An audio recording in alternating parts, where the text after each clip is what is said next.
Mtandao wa kijamii wa TikTok umetajwa kuwa moja ya vyanzo vinavyoweza kuchochea vijana wengi kudhuru, kujidhuru na hata kujiua. Hii ni TriGen Media.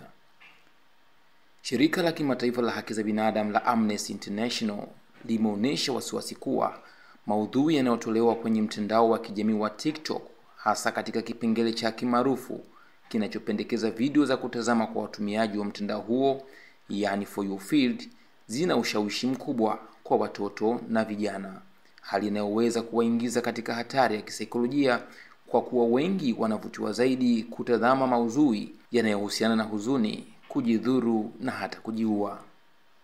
Katika ripoti yake mpya iliyopewa jina la kuvutwa ndani ya shimo la sungura, yani Dragged into the Rabbit Hole, imebaini kuwa idadi kubwa ya vijana inavutiwa zaidi na maudhui hatari yanayoweza kuathiri moja kwa moja afya ya akili, na hivyo kuwaingiza katika tanuru la fikra hatarishi mithiri ya sungura aliyetumbukia shimoni na asiweze kutoka.